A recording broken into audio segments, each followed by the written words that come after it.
বিসমিল্লাহ। আমরা এখন পড়ব kinetic theory of molecular theory of gases.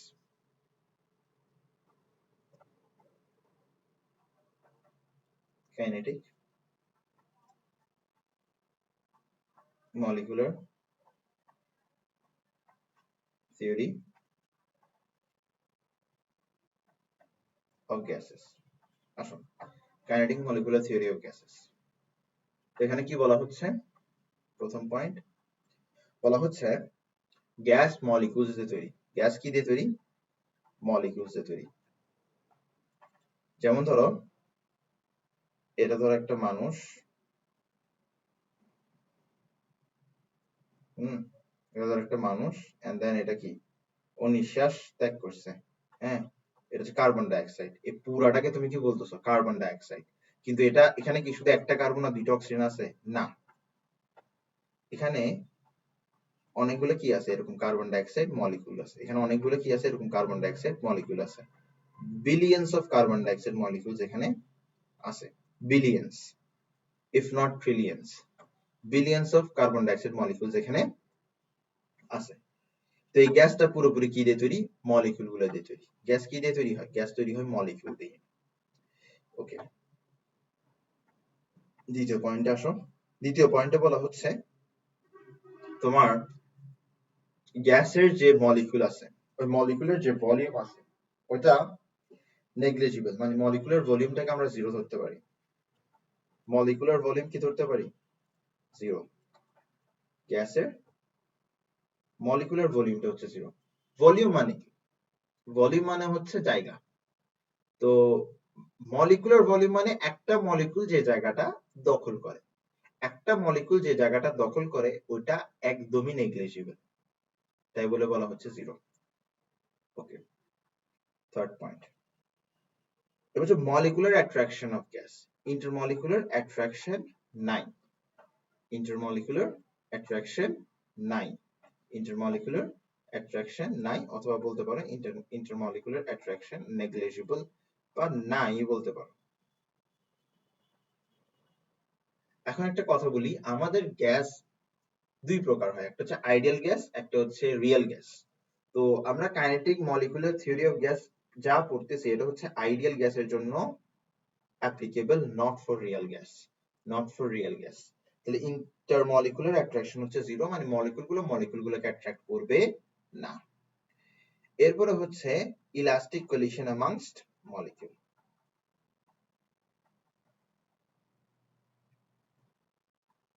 Elastic collision amongst molecule মানে হচ্ছে মলিকিউলগুলো একজন আরেকজনের সাথে কোলাইড করবে, কিন্তু কোলাইড করার আগে তার কাইনেটিক এনার্জি যা থাকবে কোলাইড করার পরেও তার কাইনেটিক এনার্জি সেম থাকবে।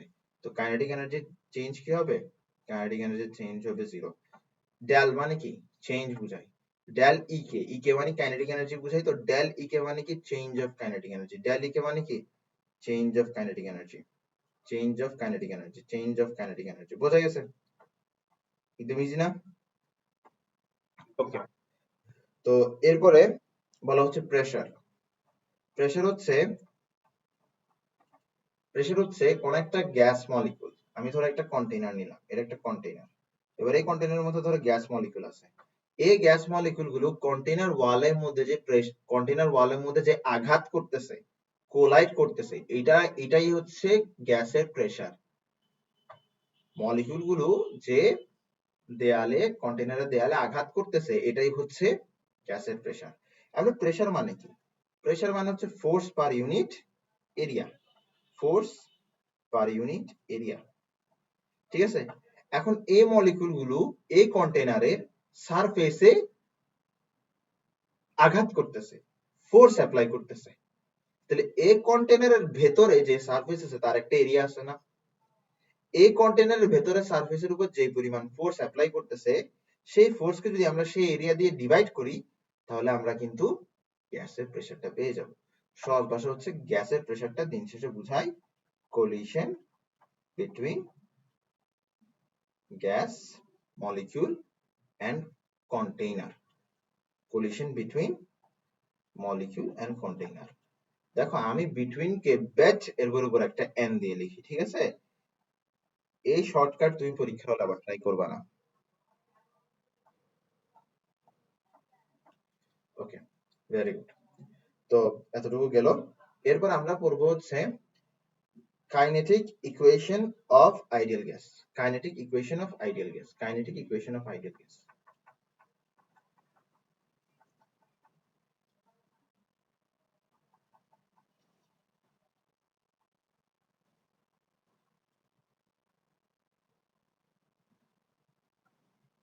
Kinetic equation of ideal gas হচ্ছে PV সমান সমান 1/3 WC স্কয়ার। তোমার বইয়ের মধ্যে WC স্কয়ার নাই, তোমার বইয়ের মধ্যে WC স্কয়ার নাই, তোমার বইয়ের মধ্যে MNC স্কয়ার আছে, I know that, but still আমি WC স্কয়ার দিয়ে পড়তে পড়তে স্বাচ্ছন্দ্য বোধ করি। আচ্ছা আসো, তাহলে এখানে P দিয়ে কি বুঝাই? প্রেসার। V দিয়ে কি বুঝাই? P দিয়ে বুঝাচ্ছে গ্যাসের প্রেসার, V দিয়ে বুঝাচ্ছে গ্যাসের ভলিউম। আর W দিয়ে কি বুঝায়? গ্যাসের মাস। গ্যাসের মাস, গ্যাস কত গ্রাম গ্যাস আছে এটা হচ্ছে W। আর C হচ্ছে গ্যাস মলিকিউলগুলোর ভেলোসিটি। গ্যাস মলিকিউলগুলোর ভেলোসিটি, গ্যাস মলিকিউলগুলোর ভেলোসিটি। আচ্ছা, ধরি একটা মলিকিউলের মাস হচ্ছে small m।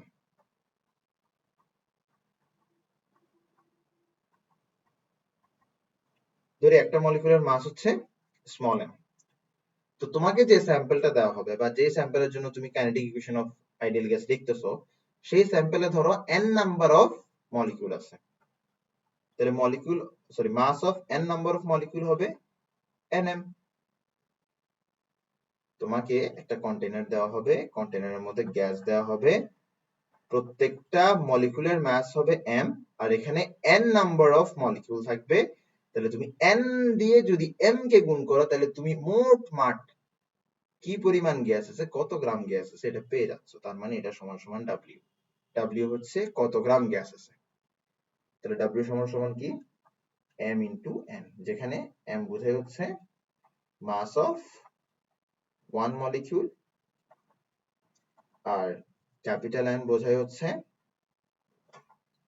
Number of molecule. তাহলে আমরা এখান থেকে কি লিখতে পারি? 1/3 mnc স্কয়ার। বোঝা গেছে? তো খুব ইম্পর্টেন্ট একটা ইকুয়েশন, এখান থেকে তোমার সিকিউ আসে। তো এই ইকুয়েশনটা একদম ঠোঁটস্থ মুখস্থ রাখতে হবে।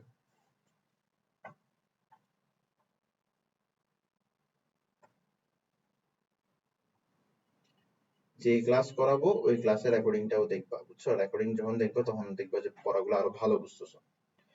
এরপরে আমাদের এখানের মধ্যে কোলিশন ডায়ামিটার আর মিন ফ্রি পাথ আছে। এবার আসি কোলিশন ডায়ামিটারে।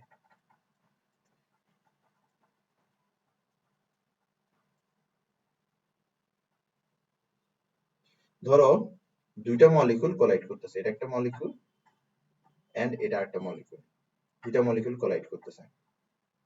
ওকে, এবার আসো। আচ্ছা, আমরা সার্কেল করে আঁকি, কারণ এখানে রেডিয়াস বুঝাইতে হবে, তো সার্কেল করে আঁকলে আমাদের জন্য একটু ভালো হয়। হ্যাঁ, এটা একটা মলিকিউল এন্ড দেন এটা আরেকটা মলিকিউল, দুইটা মলিকিউল কোলাইড করতেছে। হ্যাঁ, দুইটা মলিকিউল কোলাইড করতেছে। তো দেখো, এ মলিকিউলের রেডিয়াস হচ্ছে r, এ মলিকিউলের রেডিয়াসও কি অবশ্যই r হবে। তো যখন কোলাইড করবে তখন দুইটা মলিকিউলের সেন্টারের মধ্যবর্তী যে দূরত্বটা হবে সেটা হচ্ছে d।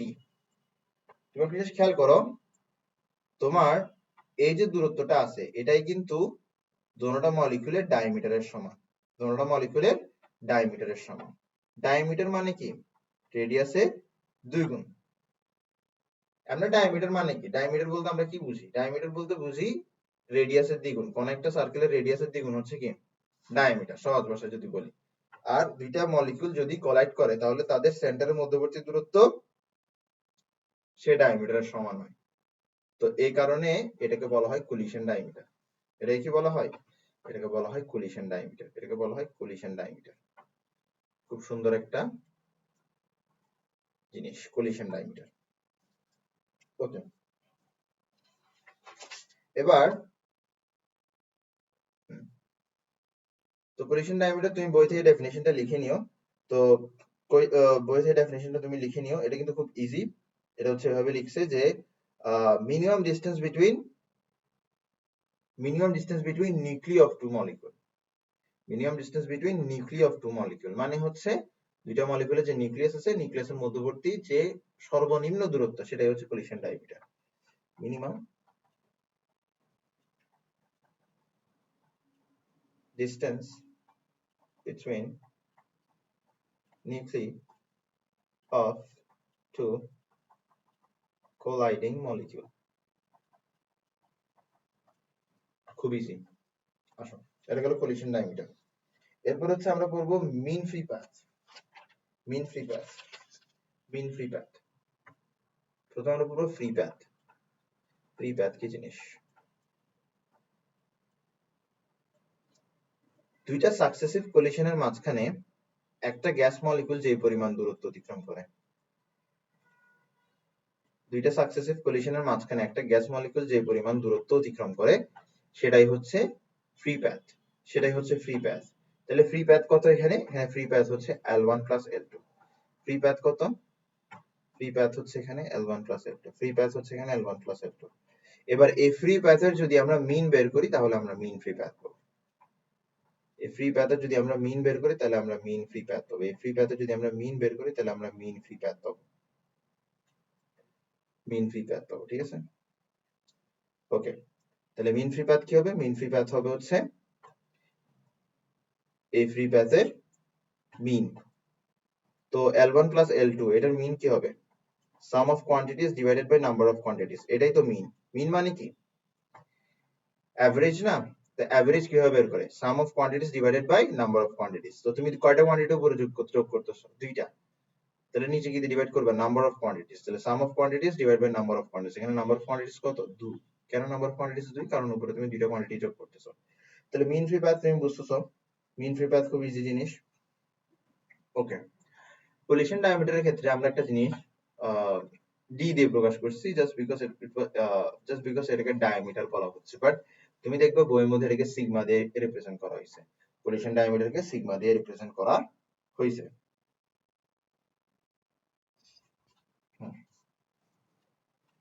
ওকে, তাহলে আমরা মিন ফ্রি পাথ আর ফ্রি পাথ পড়ে ফেলছি, ঠিক আছে? এবার ফ্রি পাথ আর মিন ফ্রি পাথের ডেফিনেশনে যে ঝামেলাটা সবাই করে, সেটা হচ্ছে ফ্রি পাথের বেলায় সেটা হচ্ছে distance travel in between two successive collision.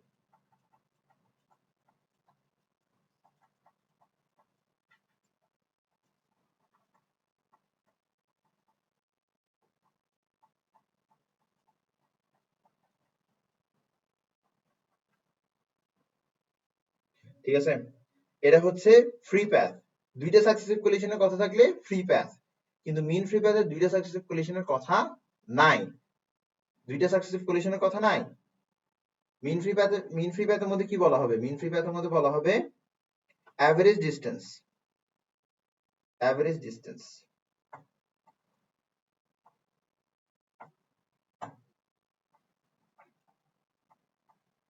average distance traveled in between successive collisions. Successive collisions মানে তোমার এখানে দুইটা কলিশন আছে, তোমার এখানে ধরো অনেকগুলো কলিশন আছে। সেই ক্ষেত্রে তুমি যদি অ্যাভারেজ ডিস্টেন্সটা বের করো, সেটাকে আমরা কি বলবো? মিন ফ্রি পাথ বলবো। ধরো একটা মলিকিউল আছে, সেটা এখানে গিয়ে কি করবে? এই মলিকিউলের সাথে কোলাইড করবে।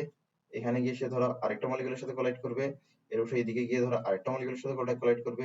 এদিকে গিয়ে ধরো আরেকটা মলিকিউলের সাথে কোলাইড করবে। তাহলে এখানে আলটিমেটলি সে মিন ফ্রি পাথ আলটিমেটলি এখানে কি হচ্ছে? মিন ফ্রি পাথ আলটিমেটলি এখানে মিন ফ্রি পাথকে আমরা ল্যামডা দিয়ে রিপ্রেজেন্ট করি, ঠিক আছে? মিন ফ্রি পাথ আলটিমেটলি এখানে হচ্ছে L1 plus L2 plus L3 plus L4 divided by 4। তো আসলে এখানের মধ্যে মিন ফ্রি পাথ আর ফ্রি পাথের মধ্যে কনফিউশন কেন হয় জানো? কারণ দুটোটা একই সাথে পড়ানো হয়। তো একটাতে টু সাকসেসিভ কলিশন বলা হয় আর একটাতে অ্যাভারেজ বলা হয়। এই কারণে দেখা যায় মিন ফ্রি পাথের মধ্যেও অনেকে টু সাকসেসিভ কলিশনের কথাটা লিখে ফেলে, কিন্তু আসলে টু সাকসেসিভ কলিশনের কথাটা লেখা যাবে না। আসো, এখন আমরা বিভিন্ন ধরনের ভেলোসিটি নিয়ে পড়বো। তো average velocity. Average velocity, average velocity কি? অ্যাভারেজ ভেলোসিটি হচ্ছে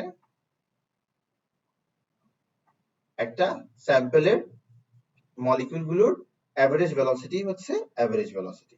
ঠিক আছে? তো ধরো তোমার এখানের মধ্যে অনেকগুলো গ্যাস আছে, অনেকগুলো গ্যাস আছে, অনেকগুলো গ্যাস আছে, অনেকগুলো গ্যাস আছে। এই গ্যাসের ভেলোসিটি হচ্ছে c1, এই গ্যাসের ভেলোসিটি হচ্ছে c2, এই গ্যাসের ভেলোসিটি হচ্ছে c3 এন্ড এই গ্যাসের ভেলোসিটি হচ্ছে c4। তো এখানে যদি তোমাকে আমি এভারেজ ভেলোসিটি বের করতে বলি, এভারেজ ভেলোসিটি তুমি কিভাবে পাবা? c1 plus c2 plus c3 plus c4 divided by 4। এভাবে তুমি এভারেজ ভেলোসিটি পাবা, এভাবে তুমি এভারেজ ভেলোসিটি পাবা। বুঝছো? তো এভারেজ ভেলোসিটি খুব সহজ, তুমি মলিকিউলের ভেলোসিটির এভারেজ বের করবা, তুমি এভারেজ ভেলোসিটি পেয়ে যাবা। এবার এভারেজ ভেলোসিটির একটা ফর্মুলা আছে which is 8RT 8RT by m, which is 8RT by pi m, 8RT by pi m, 8RT by pi m, 8RT by pi m। এটাই হচ্ছে তোমার মোস্ট ইম্পর্টেন্ট ফর্মুলা। তোমাকে যদি এভারেজ ভেলোসিটি বের করতে দেয়, তোমার কাছে এটাই ইউজ করতে হবে। ঠিক আছে? তো আমরা এভারেজ ভেলোসিটি পড়ে ফেলছি, এন্ড দেন আমরা করব হচ্ছে রুট মিন স্কয়ার ভেলোসিটি।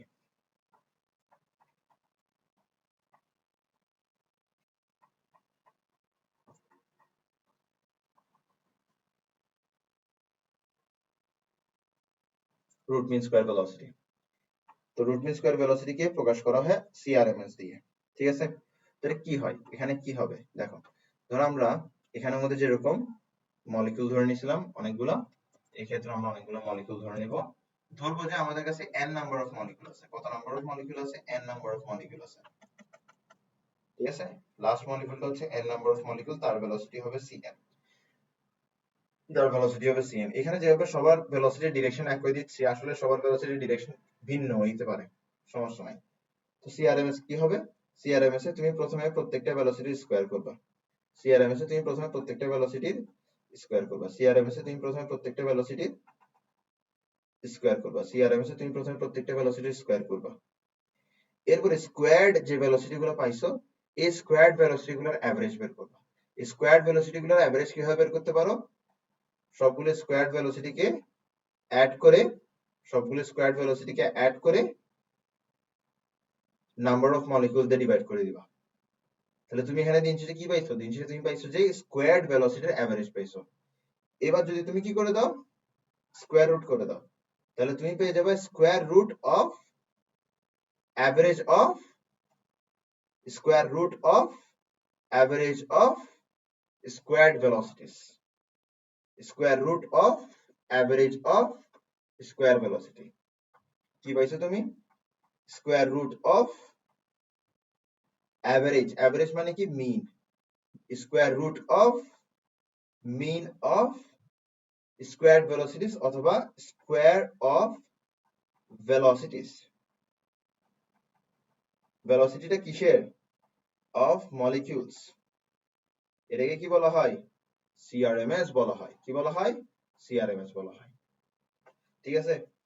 তো সিআরএমএস এর আরেকটা সুন্দর ফর্মুলা আছে, সেটা হচ্ছে root over 3RT by m। Very very very very very very very important, খুব বেশি মাত্র অতিরিক্ত ইম্পর্টেন্ট এটা। এরপর হচ্ছে মোস্ট প্রবাবল ভেলোসিটি।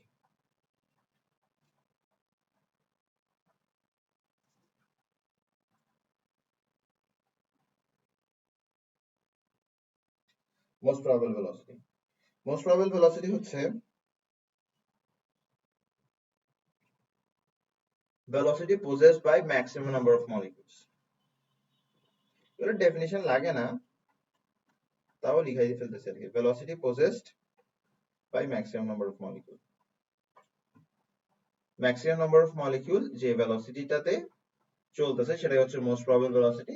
আর এই মোস্ট প্রবাবল ভেলোসিটি কিভাবে পাওয়া যায়?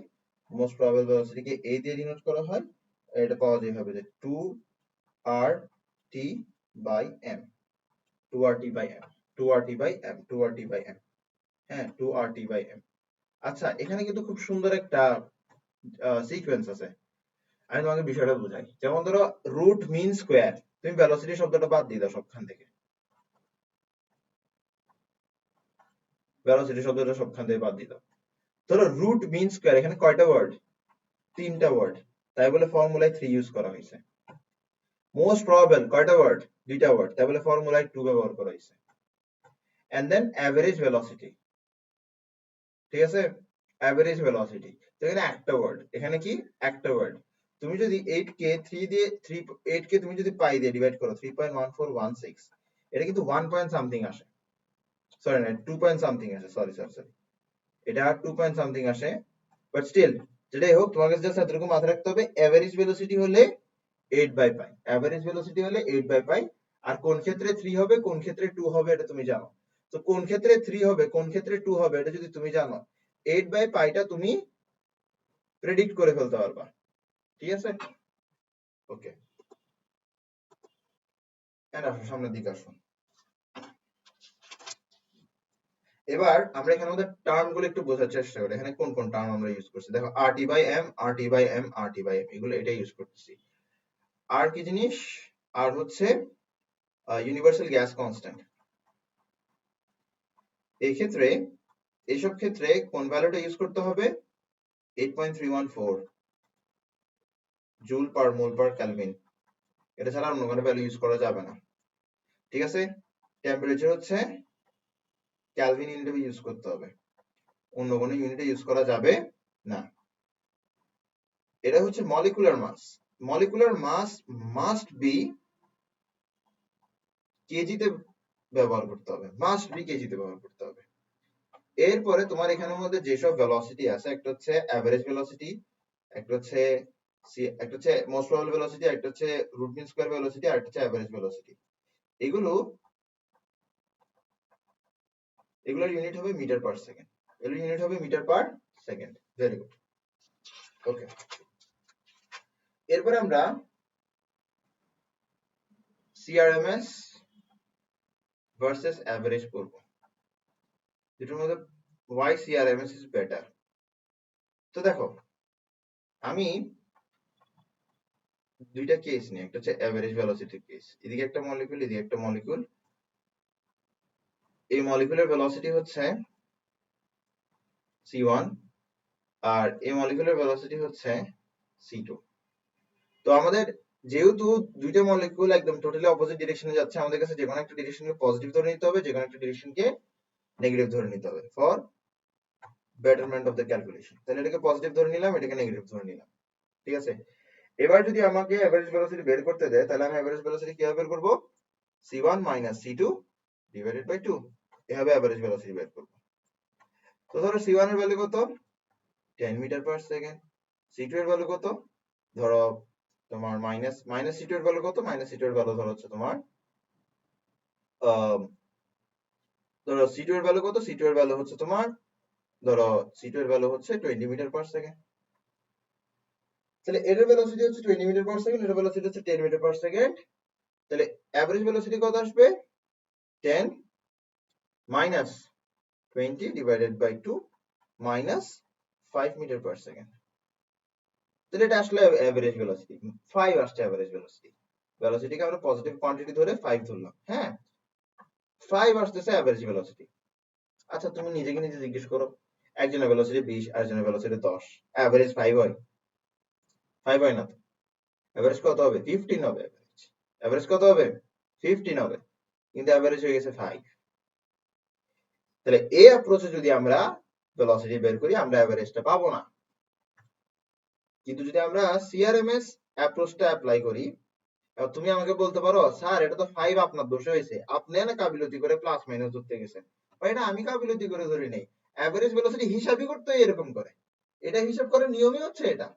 তা আমরা বলতেছি এভারেজ ভেলোসিটির নিয়মটাই কি ঠিক নাই, সিআরএমএস এর নিয়মটা কেন ভালো? দেখো, তাহলে সেম, ধরে এটা যাচ্ছে 20 মিটার পার সেকেন্ড ভেলোসিটিতে, এটা যাচ্ছে 10 মিটার পার সেকেন্ড ভেলোসিটিতে। আমরা জানি এভারেজ কত হবে, 15।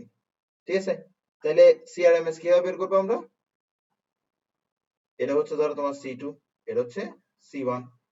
সিআরএমএস কিভাবে বের করে, সিআরএমএস প্রথমে ভেলোসিটি গুলোর স্কয়ার নেয়, এরপরে স্কয়ার ভেলোসিটি গুলোর এভারেজ নেয়, এরপরে স্কয়ার রুট বসায়। তাহলে আমরা এখানে আলটিমেটলি কি পাচ্ছি, আলটিমেটলি আমরা এখানে পাচ্ছি 20 square which is 400, sorry 10 square which is 100, then 20 square which is 400 divided by 2, এটা হচ্ছে রুট ওভার 250। তো রুট ওভার 250 সমান সমান কত হবে, রুট ওভার 250 সমান সমান রুট ওভার 250 সমান সমান হচ্ছে 15.8 তাহলে দেখো, তাহলে আমরা যেটা অ্যাভারেজ বুঝতে পারতেছি সহজে সেটা হচ্ছে 15, আর আমার সিআরএমএস দিতেছে 15.8, যেখানে অ্যাভারেজ দিতেছে আমাকে 5। তো কোনটা আমার কাছাকাছি ভ্যালু? সিআরএমএস এরটা কাছাকাছি ভ্যালু না? এক্সপেক্টেড ভ্যালুর কাছাকাছি না সিআরএমএস এরটা? তো যেহেতু সিআরএমএস এর ভেলোসিটিটা এক্সপেক্টেড ভ্যালুর কাছাকাছি হয়, তাহলে সিআরএমএস মোর প্রেফারেবল। সহজ ভাষায় যদি আসে, why CRMS is more preferable or CRMS is more accurate. Clear? Just একটা লাইন লিখবা, মার্কস পেয়ে যাবা।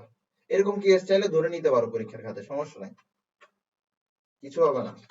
ওকে, তাহলে আমরা সামনের দিকে যাই। আমরা কি পাচ্ছি? আমরা পাচ্ছি ideal gas, real gas, ideal gas, real gas. এবার আমি আইডিয়াল গ্যাস আর রিয়েল গ্যাস নিয়ে একটা কথা বলি। তো আইডিয়াল গ্যাস যখন পড়াবো তখন তুমি আমাকে বলবা, ভাইয়া এই যে গ্যাসগুলো আমরা করি, এই গ্যাসগুলোর মধ্যে কোনটা কোনটা আইডিয়াল? কার্বন ডাইঅক্সাইড কি আইডিয়াল গ্যাস নাকি রিয়েল গ্যাস? অক্সিজেন কি আইডিয়াল গ্যাস নাকি রিয়েল গ্যাস? কথা হচ্ছে আইডিয়াল গ্যাস বলতে কিছু দুনিয়াতে এক্সিস্টই করে না।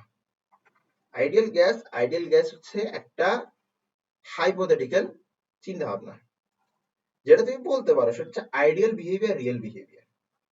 গ্যাসের দুই ধরনের বিহেভিয়ার থাকতে পারে, একটা হচ্ছে আইডিয়াল বিহেভিয়ার আর একটা হচ্ছে রিয়েল বিহেভিয়ার।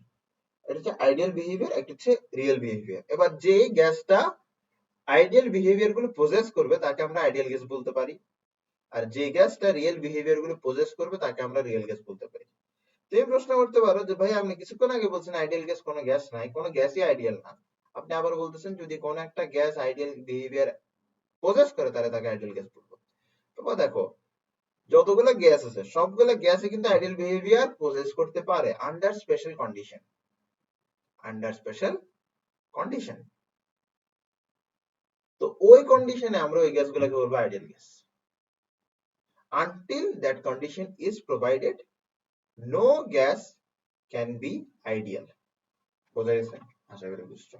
তাহলে এটাকে আমরা আইডিয়াল গ্যাস, রিয়েল গ্যাস না পড়ে আমরা এটাকে পড়তে পারি গ্যাসের আইডিয়াল বিহেভিয়ার এবং গ্যাসের রিয়েল বিহেভিয়ার। এটা পড়লে আমাদের কনসেপ্ট আরো ভালো হয়। আসো, আইডিয়াল বিহেভিয়ার। আইডিয়াল বিহেভিয়ার কি? No intermolecular attraction. Intermolecular attraction মানে মলিকুলগুলোর মাঝখানে কোনো প্রকার অ্যাট্রাকশন থাকবে না। আর রিয়েল বিহেভিয়ার কি? ইন্টারমলিকুলার অ্যাট্রাকশন ইজ সিগনিফিক্যান্ট, অথবা সিগনিফিক্যান্ট বলতে পারো অথবা এভিডেন্ট বলতে পারো। Evident intermolecular attraction.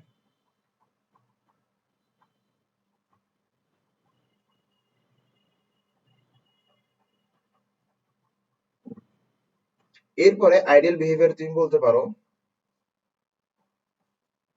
Molecular volume is zero, molecular volume is negligible, মানে মলিকুলগুলোর কোনো ভলিউম নাই।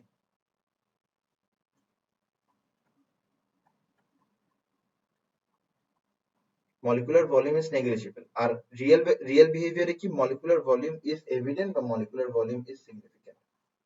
মলিকুলার ভলিউম ইজ সিগনিফিক্যান্ট মানে একটা মলিকুলার ভলিউম সিগনিফিক্যান্ট, একটা মলিকুলার ভলিউম সিগনিফিক্যান্ট। তুমি মলিকুলার ভলিউমটাকে কি করতে পারো না, একদম উপেক্ষা করতে পারো না। এরপরে ও ফলো করে PV is equals to nRT, follows PV is equals to nRT, follows PV is equals to nRT in all temperature and pressure, in all temperature and pressure. আচ্ছা দেখো, ও কিন্তু PV is equals to nRT follow করবে। আচ্ছা, আমরা এভাবে না বলি, ও কি ফলো করবে? ও ফলো করবে হচ্ছে PV is equals to nRT but একটু এডিটেড ভার্সন, একটু এডিটেড ভার্সন, যেটা হচ্ছে P plus an square by v square v minus nb is equals to nRT। এটা ফলো করবে। এটা কি? এটা হচ্ছে van der Waals equation, follows van der Waals equation. Van der Waals equation আমরা সামনে পড়বো, তো এটা নিয়ে অত মাথা ঘামায় লাভ নাই, জাস্ট মাথা রাখিয়েছে এটা রিয়েল গ্যাস ফলো করে at all temperature and pressure। ঠিক আছে? তাহলে এগুলো হচ্ছে আমাদের আলটিমেট ডিফারেন্সেস, এগুলো হচ্ছে আমাদের আলটিমেট ডিফারেন্সেস। এখন আমরা সামনের দিকে যাই। সামনের দিকে আমরা যেটা যাবো সেটা হচ্ছে আমাদের অ্যামাগার্টস এক্সপেরিমেন্ট। অ্যামাগার্টস এক্সপেরিমেন্ট, অথবা আমরা সহজ ভাষায় যদি বলি অ্যামাগার্ট কার্ভ। অ্যামাগার্ট কার্ভ কি? একটা গ্রাফ। সহজ ভাষায় অ্যামাগার্ট কার্ভ কি? একটা গ্রাফ। অ্যামাগার্ট কার্ভ কি? একটা গ্রাফ। ঠিক আছে? এই গ্রাফের মধ্যে রিয়েল গ্যাস আর আইডিয়াল গ্যাসের বিহেভিয়ারটাকে হাইলাইট করা হয়েছে। এই গ্রাফের মধ্যে রিয়েল গ্যাস আর আইডিয়াল গ্যাসের বিহেভিয়ারের এর ডিফারেন্সটাকে হাইলাইট করা হয়েছে।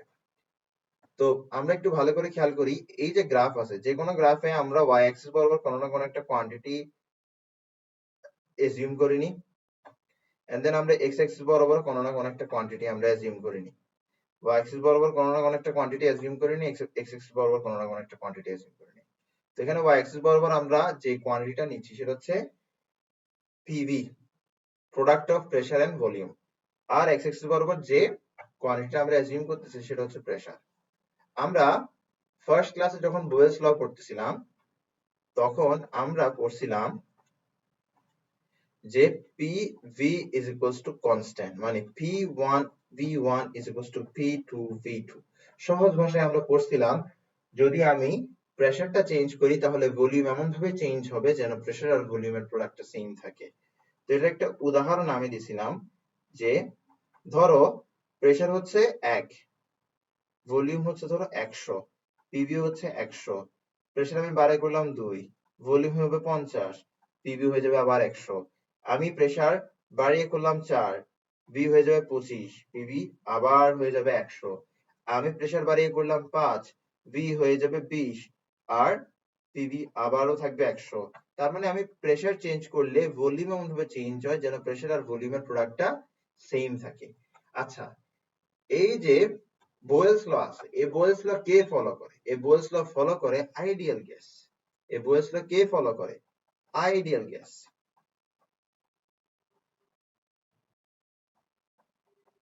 তুমি বলতে পারো sir ideal gas Boyle's law follow করে, এটা আপনি কেমনে জানলেন? আমরা বের করছিলাম, আমরা কি বের করছিলাম? আমরা বের করছিলাম যে বোয়েলস ল বলে যে V inversely proportional to 1/p, ঠিক আছে? চার্লস ল বলে V proportional to T, R Avogadro's ল বলে V directly proportional to N।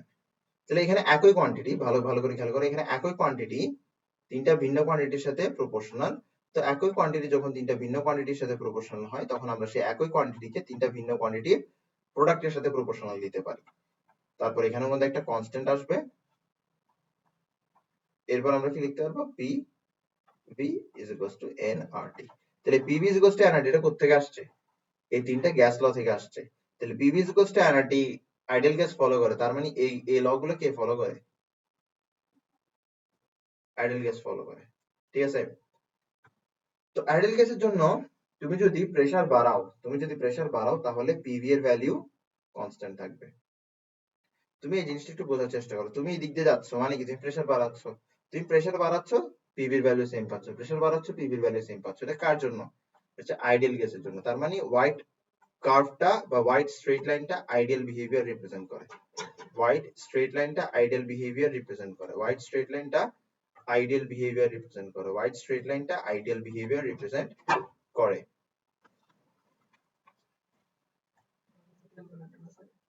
এরা হচ্ছে যে ভাই নিয়ে গেছিল, ওই রচিন ভাই।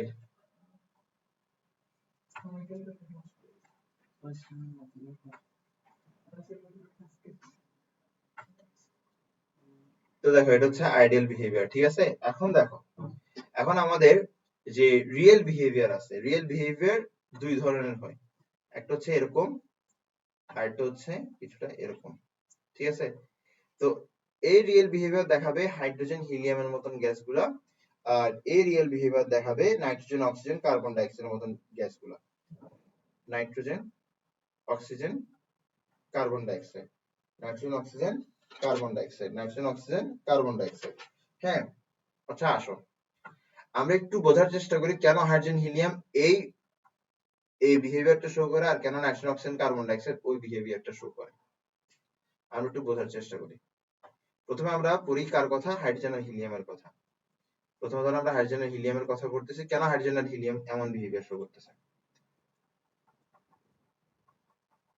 আসো হাইড্রোজেন আর হিলিয়ামের কথায় আসি। হ্যাঁ, ঠিক যেটাই হোক, আমরা এখানে আসি। তো হাইড্রোজেন আর হিলিয়াম যারা আছে তারা হচ্ছে স্মল মলিকিউলস। তারা হচ্ছে স্মল মলিকিউল।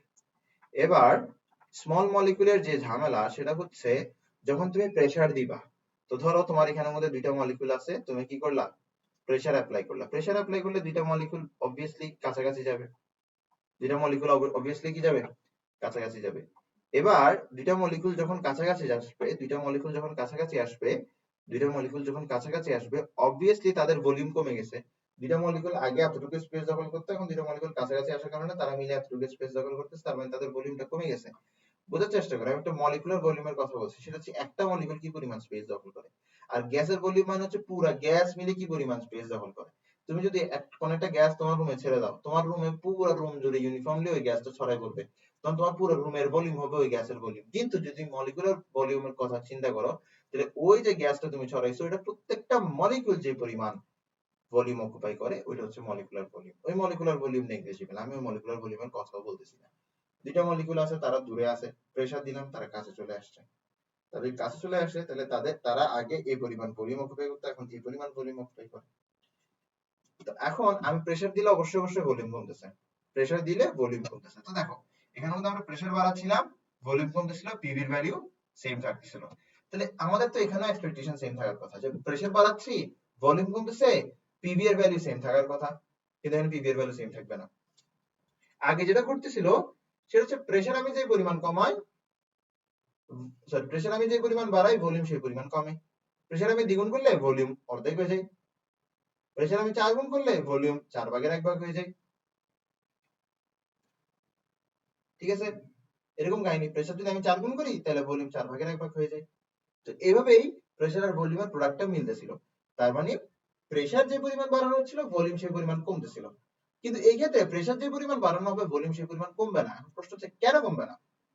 এই যে মলিকুলগুলো আছে, মলিকুলগুলো যেহেতু সাইজে খুব ছোট, তারা কাছে আসলে তাদের পজিটিভ নিউক্লিয়াস গুলো একটা একটাকে রিপেল করে, পজিটিভ মলিকিউল গুলো একটা একটাকে রিপেল করে। তাহলে তারা কি করতে পারে না? তাহলে তারা আইডিয়াল গ্যাসের মতন কম্প্রেস হইতে পারে না, তারা আইডিয়াল গ্যাসের মতন কম্প্রেস হইতে পারে না। প্রেসার দিলে তারা ওই পরিমাণ কম্প্রেস হইতে পারতেছে না, যে পরিমাণ কম্প্রেস হলে প্রেসার আর ভলিউমের প্রোডাক্টটা সেম থাকবে।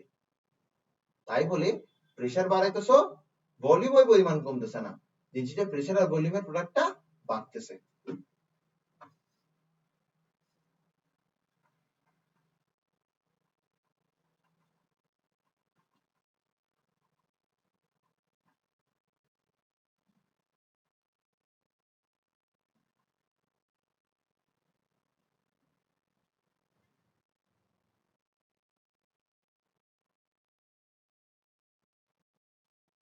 ঠিক আছে, এখন এটা কেন হচ্ছে?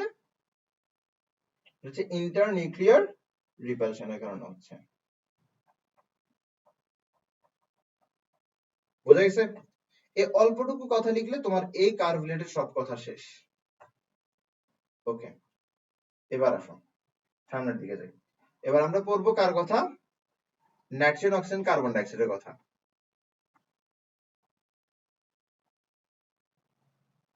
কেন নাইট্রোজেন, অক্সিজেন আর কার্বন ডাইঅক্সাইড এই বিহেভিয়ারটা শো করতেছে, একটু বোঝার চেষ্টা করো। নাইট্রোজেন, অক্সিজেন, কার্বন ডাইঅক্সাইড তাদের কিন্তু সাইজ বড়, লার্জ সাইজ, তাদের সাইজ কি? Large.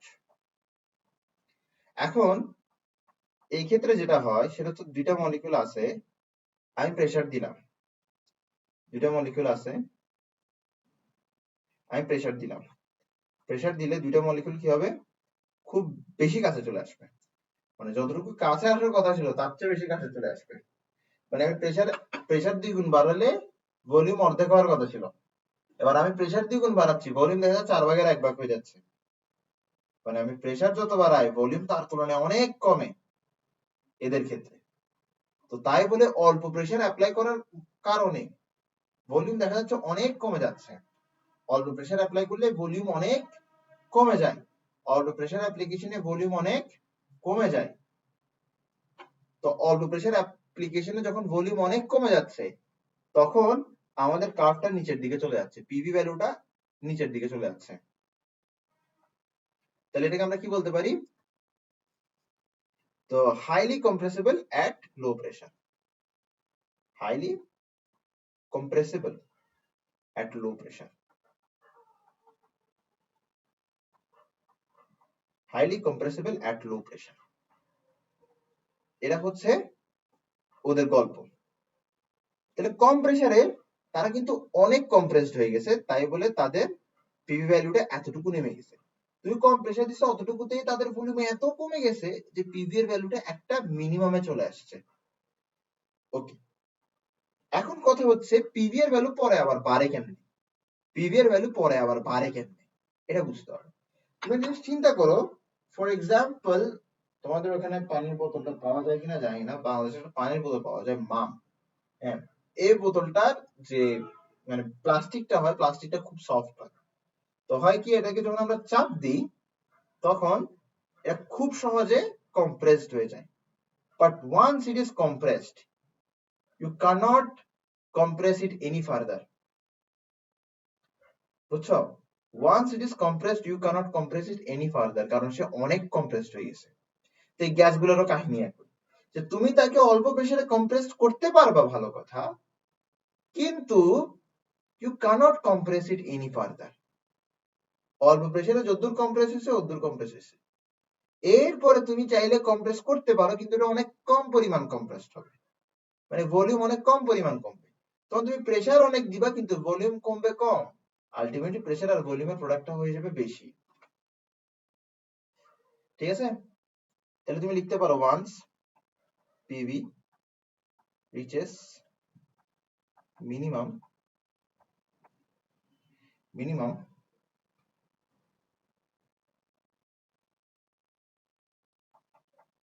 the gases show very negligible compression upon applied pressure,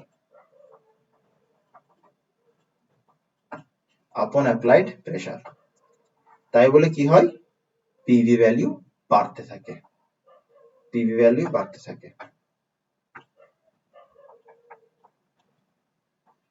thus PV value rises। ঠিক আছে, খুব ইজি কিন্তু, ঠিক আছে, খুব ইজি। এবার আমরা করব compressibility factor.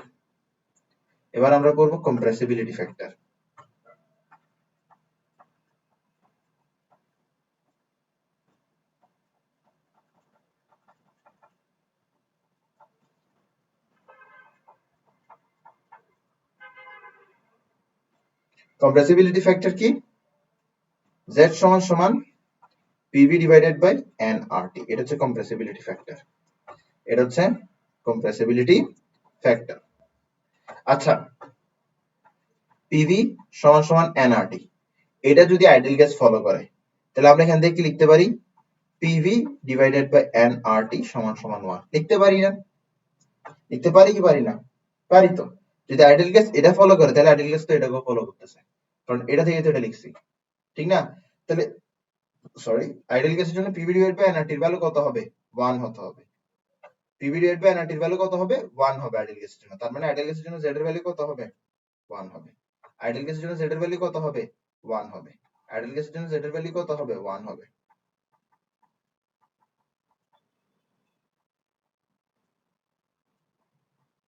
For ideal gas Z এর ভ্যালু কত? 1। এখন আসো, তাহলে ফর রিয়েল গ্যাস জেড এর ভ্যালু কত হবে? সহজ ভাষায় not is equals two 1, not is equals two 1। 1 না হলে ওটা রিয়েল বিহেভিয়ার শো করতেছে, আর 1 হলে গ্যাসটা আইডিয়াল বিহেভিয়ার শো করতেছে। আচ্ছা, 1 না হওয়ার মধ্যে আবার দুইটা কাহিনী আছে, এটা 1 এর চেয়ে বড় হইতে পারে আর 1 এর চেয়ে ছোট হইতে পারে। এবার 1 এর চেয়ে বড় হওয়া মানে কি? 1 এর চেয়ে বড় হওয়া মানে হচ্ছে লেস কম্প্রেসিবল, লেস কম্প্রেসিবল। আর 1 এর চেয়ে ছোট হওয়া মানে কি? কম্প্রেসিবল। এখন লেস কম্প্রেসিবল মোর কম্প্রেসিবল। আচ্ছা, লেস কম্প্রেসিবল মোর কম্প্রেসিবল, লেস মোর, এগুলো কি কম্পারেটিভ ওয়ার্ড না? এখন প্রশ্ন হতে পারে কার সাপেক্ষে লেস কম্প্রেসিবল আর কার সাপেক্ষে মোর কম্প্রেসিবল? কার সাপেক্ষে? আইডিয়াল গ্যাসের সাপেক্ষে। বোঝা গেছে? তো আমাদের এই যে আমাগাট কার্ভ আছে, এখানে কোন রিজনে জেড এর ভ্যালু 1 এর চেয়ে বড় হবে আর কোন রিজনে জেড এর ভ্যালু 1 এর চেয়ে কম হবে? আচ্ছা, এখানে আমরা কি পড়ছিলাম? আমরা পড়ছিলাম যে এটা কেন কমতেছে, কারণ এটা কম্প্রেসিবল বেশি। কম্প্রেসিবল বেশি হওয়া মানে কি? জেড এর ভ্যালু 1 এর চেয়ে কম, তাহলে এখানে জেড এর ভ্যালু 1 এর চেয়ে কম, আর এখানে জেড এর ভ্যালু 1 এর চেয়ে বেশি। আমরা এই যে আইডিয়াল বিহেভিয়ার দেখতেছি, আইডিয়াল বিহেভিয়ারের উপরের গল্পগুলো কি? হাইড্রোজেন হিলিয়ামের গল্প, হাইড্রোজেন হিলিয়ামের গল্প আর নাইট্রোজেন অক্সিজেন কার্বন ডাইঅক্সাইডের উপরে ওঠার গল্প। তো এই যে আমরা এই লাইনটার উপরের গল্পটা দেখতেছি, উপরের গল্পে শুধু কি বলা হচ্ছে? উপরের গল্পের ঘটনায় নাইট্রোজেন অক্সিজেন কার্বন ডাইঅক্সাইডও কম্প্রেসড হচ্ছে না বেশি, হাইড্রোজেন হিলিয়ামও কম্প্রেসড হচ্ছে না বেশি, ঠিক আছে? আর নিচের গল্প কি? নিচের গল্প হচ্ছে অল্প প্রেসারে কম্প্রেসড হয়ে যাওয়া। তাহলে এই কারণে নিচের জন্য হচ্ছে কি z লেস দেন 1 আর উপরের জন্য হচ্ছে z গ্রেটার দেন 1, কারণ z লেস দেন 1 মানে হচ্ছে মোর কম্প্রেসিবল আর z গ্রেটার দেন 1 মানে হচ্ছে লেস কম্প্রেসিবল। ঠিক আছে? ওকে, এবার আমরা যেটা পড়ব সেটা হচ্ছে এরপর আমরা যেটা পড়বো সেটা হচ্ছে ভ্যান ডার ওয়ালস ইকুয়েশন।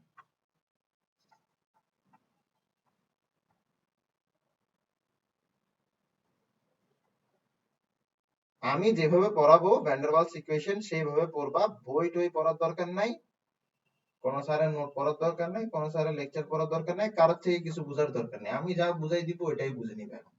ঠিক আছে? ওকে, খুব সহজ ভাবে বুঝাবো, বুঝবা, এর চেয়ে বেশি বুঝার দরকার নেই। p plus a n square by v square v minus n v is equals to n r t। শেষ। এটা হচ্ছে ভ্যান ডার ওয়ালস ইকুয়েশন। এটা হচ্ছে ভ্যান ডার ওয়ালস ইকুয়েশন। প্রশ্ন হতে পারে যে কখন প্লাস বসবে কখন মাইনাস বসবে, অনেকে এটাতে ভুল করে। মাথায় রাখবা p for pressure, p for plus, প্রেসারের পরে প্লাস বসবে।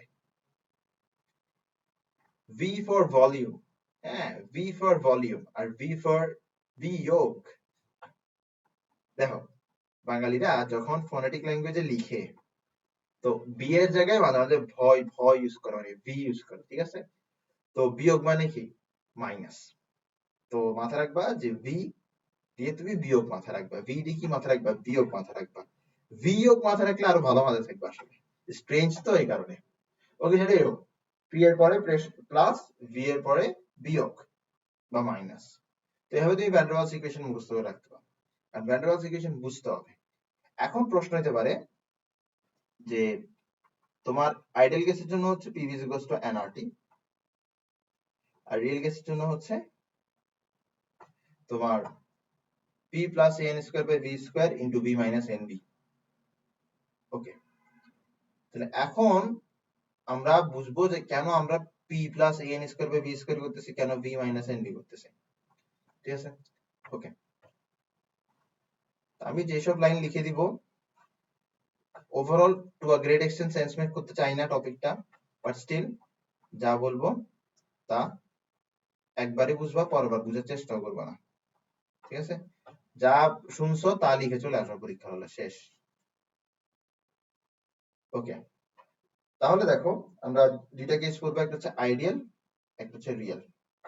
একটা হচ্ছে আইডিয়াল আর একটা হচ্ছে রিয়েল। দেখো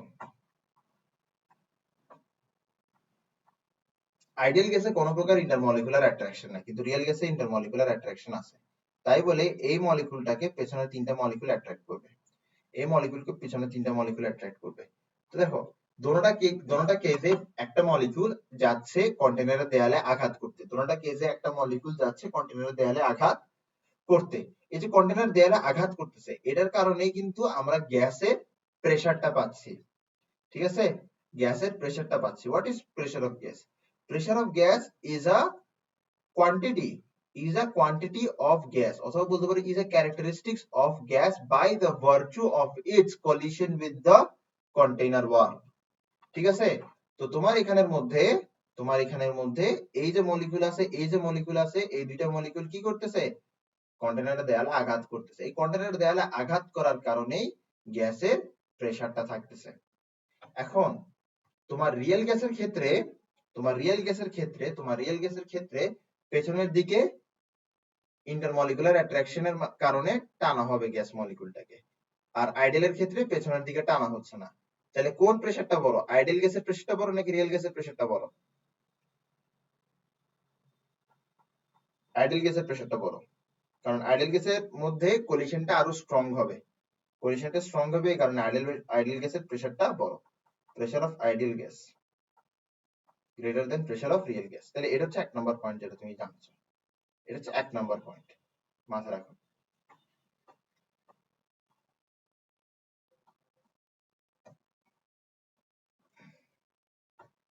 আসো, আর এটা কেন হচ্ছে? এটা হচ্ছে ইন্টারমলিকুলার অ্যাট্রাকশনের কারণে। এটা হচ্ছে ইন্টারমলিকুলার অ্যাট্রাকশনের কারণে। ওকে, এটা হচ্ছে ইন্টারমলিকুলার অ্যাট্রাকশনের কারণে।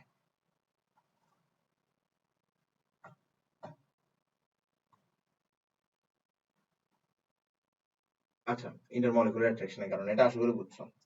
এরপরে এখন আমরা ইন্টারমলিকুলার অ্যাট্রাকশনটা কিসের উপর নির্ভর করছে ওটা দেখি।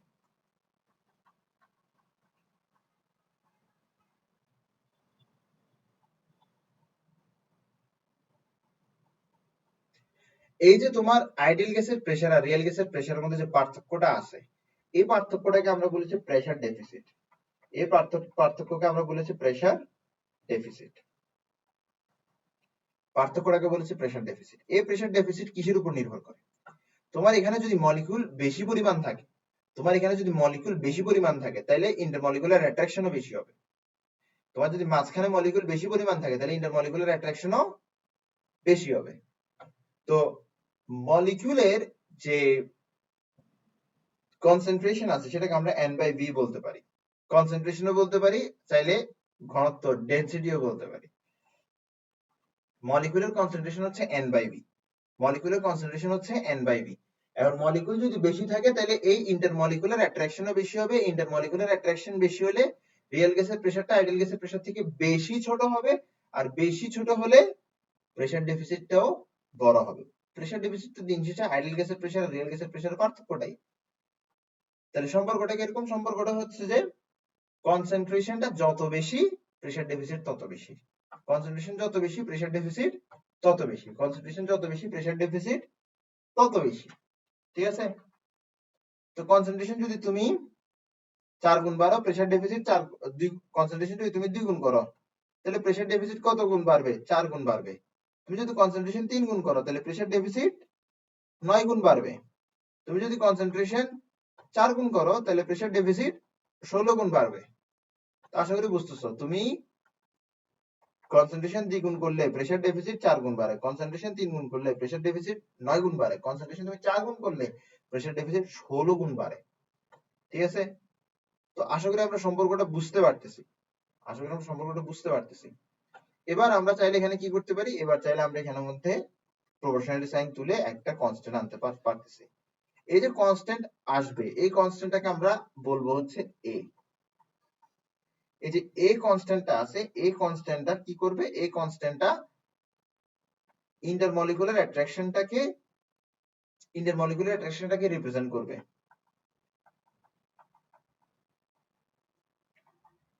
এর ভ্যালু যত বেশি ইন্টারমলিকুলার অ্যাট্রাকশন তত বেশি, এর ভ্যালু যত কম ইন্টারমলিকুলার অ্যাট্রাকশন তত কম। ঠিক আছে? তো আলটিমেটলি প্রেসার কারেকশন কি এরকম হবে? আলটিমেটলি প্রেসার কারেকশন হবে এরকম যে প্রেসার প্লাস প্রেসার ডেফিসিট, এটা হচ্ছে প্রেসার কারেকশন।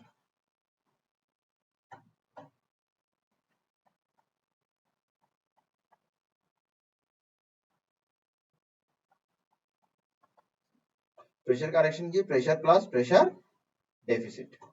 এবার আসো, তাহলে আমরা এতটুকু পড়লাম। এরপর আমরা ভলিউমের দিকে যাব। তো এই যে গল্পটা লিখলাম, এই গল্পটা আসলে তোমাকে আমি লিখে দিলেই ভালো হয়। এই গল্পটা একদম লিখে দিলে তুমি পরীক্ষা আরো ভালো পারফর্ম করতে পারবে। হ্যাঁ, এখানে লিখি আমি যা লিখবো তাই লিখবো পরীক্ষা হবে, ঠিক আছে?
আশা করি এতটুকু লিখতে পারবে, এতটুকু লিখলেই মার্কস, এতটুকু লিখলেই মার্কস। এটা কিন্তু তোমার ডেরিভেশন আসে, ঠিক আছে? তাহলে প্রেসার কারেকশন আমরা বুঝে গেছি।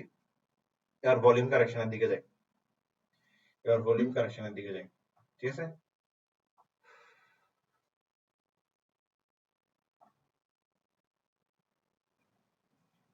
ভলিউম কারেকশন, ওকে।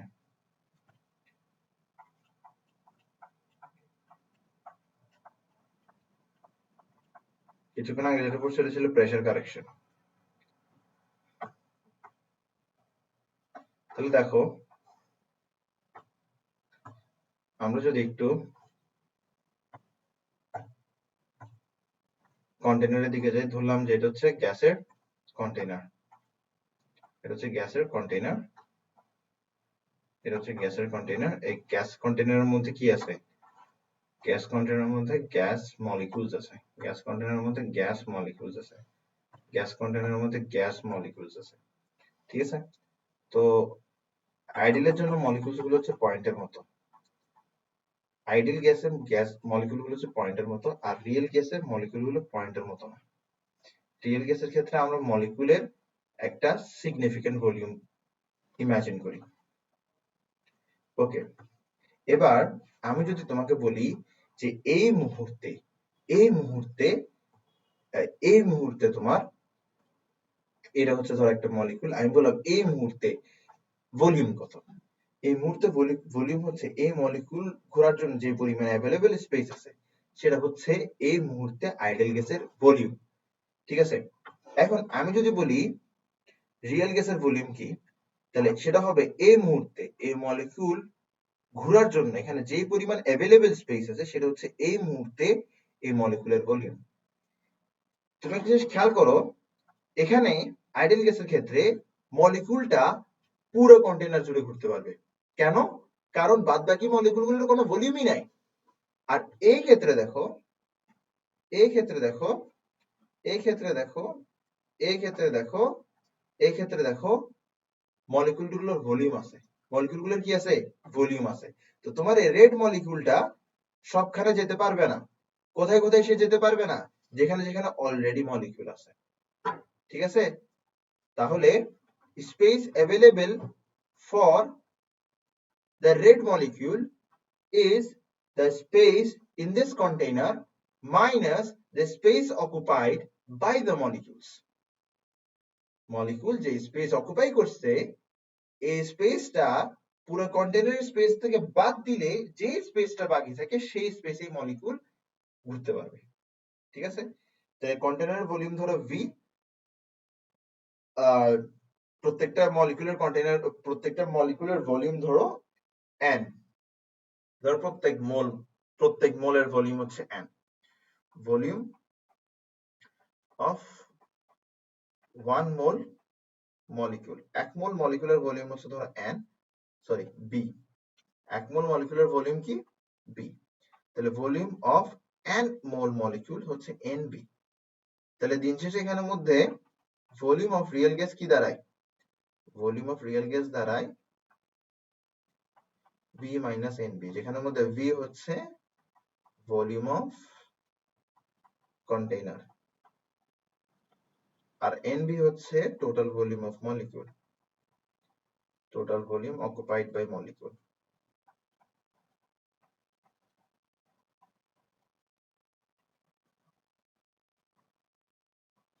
বোঝা গেছে?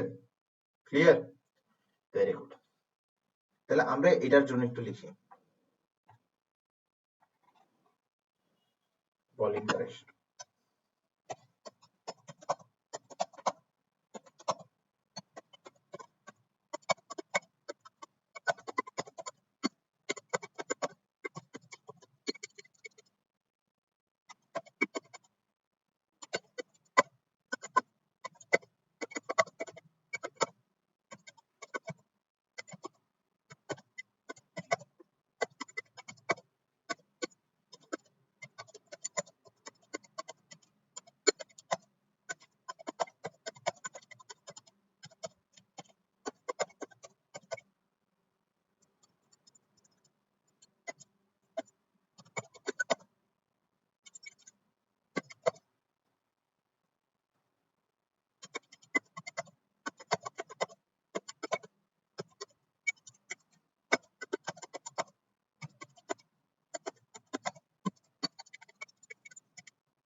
আছে, আশা করি এতটুকু লিখতে পারবা, আশা করি এতটুকু লিখতে পারবা, আশা করি এতটুকু লিখতে পারবা। তাহলে আলটিমেটলি তোমার এখানের মধ্যে যে ভ্যান ডার ওয়ালস ইকুয়েশন দাঁড়াচ্ছে সেটা হচ্ছে p plus a n square by v square v minus n b is equals to n rt। আশা করি তুমি কারেকশনের বিষয়টা বুঝতেছো। আমরা কি জানি p v সমান সমান n rt না, তো p v সমান সমান n rt এটা আইডিয়াল কেসের জন্য অ্যাপ্লিকেবল না, তো এটাকে অ্যাপ্লিকেবল কিভাবে করছে, p এর পরিবর্তে বসেছে a n square by v square R v এর পরিবর্তে বসেছে v minus n b। তো p এর পরিবর্তে যেটা বসেছে ওটা হচ্ছে প্রেসার কারেকশন, v এর পরিবর্তে যেটা বসেছে ওটা হচ্ছে ভলিউম কারেকশন। আশা করি বুঝছো। এখন একটা বিষয় হচ্ছে তোমার at high temperature and low pressure real gas behave like ideal gas।